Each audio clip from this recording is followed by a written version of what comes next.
കർണാടകയിലെ ബെല്ലാരിയിലുള്ള ഒരു പോത്ത് കച്ചവടക്കാരൻ. ஆனா அந்த சாமியார் சொல்லிட்டு தான் நான் செஞ்சது. மன்னிச்சிடுங்க. ബെല്ലാരി രാജ. പേര് രാജ, ബെല്ലാരി രാജ. ബെല്ലാരി രാജ അല്ലടേ, എല്ലൂരി രാജ്. നിന്റെയൊക്കെ എല്ലുകളൂരാമെന്ന രാജ. മാറ്റാനായിട്ട് നീ ഉണ്ടായിട്ട് വേണ്ടടാ അണ്ണാത്തി ചാമിയാർ. 6 പോത്തുകളും 3 ചീട്ടുകളും വെച്ച് ബെല്ലാരിയിലെ വ്യാപാരം തുടങ്ങിയാണ് ഞാൻ. എനിക്ക് 6 ലോഡല്ല 6000 ലോഡിന്റെ വ്യാപാരമുണ്ട്.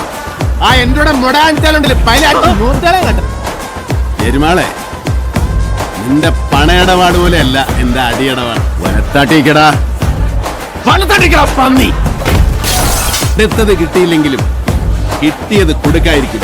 ഈ ബെല്ലാരി രാജ ഒരു വഴിക്ക് ഇറങ്ങണമെന്ന് നിരൂപിച്ച ആ വഴിക്ക് എന്നെ പോകും. ഞാൻ ഇങ്ങോട്ട് വന്ന് ഇറങ്ങിയല്ലോ, തന്നെ തട്ടിക്കളയാൻ പ്ലാൻ ചെയ്യില്ലേ. പിന്നെ മുട തുടങ്ങി. എന്തരാണല്ലേ അവന്റെ ആ പീറ കൂളിംഗ് ഗ്ലാസ് എനിക്കൊരു വീക്കിങ്സ് ആണെന്ന് എന്നെ പറ്റി പരക്കെ അങ്ങനെ ഒരു പരാതി ഉണ്ട്. മസിലും പെരുപ്പിച്ച് കള്ളനും പോയാലും കളിക്കാൻ ഇറങ്ങിയിരിക്കുക. കൊണ്ട് വരേണ്ട പട്ടിയെ കൊണ്ട് മാ പറഞ്ഞിട്ട് മാറി നിന്റെ വാർത്തയിലുണ്ട്.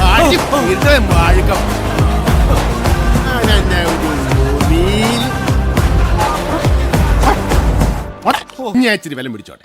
പിന്നെ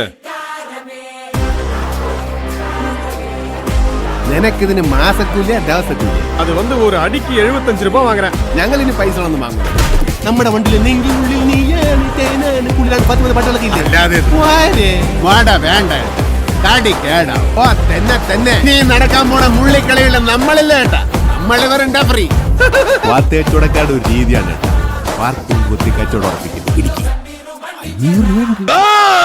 എന്തൊരു ആദ്യ അടി, അതിനപ്പുറം പ്യാച്ച്. നിന്നോട് ഞാൻ അന്നേ പറഞ്ഞാണ് നമ്മൾ തമ്മിൽ ഇനിയൊരു അഭിമുഖ സംഭാഷണം വേണ്ടത്. ഞാൻ കൊണ്ടുവന്നിരിക്കുന്നത് ക്വാടിമുണ്ടല്ല, പൊന്നാടയാണ്. നല്ല ചെവല പൊന്നാട.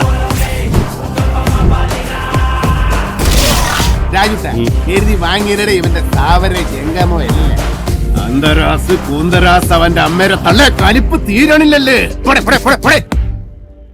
എവൻ പുലിയാണ് കേട്ടാ. നമ്മൾ ഒരു വരവൂടെ വരേണ്ടി വരും.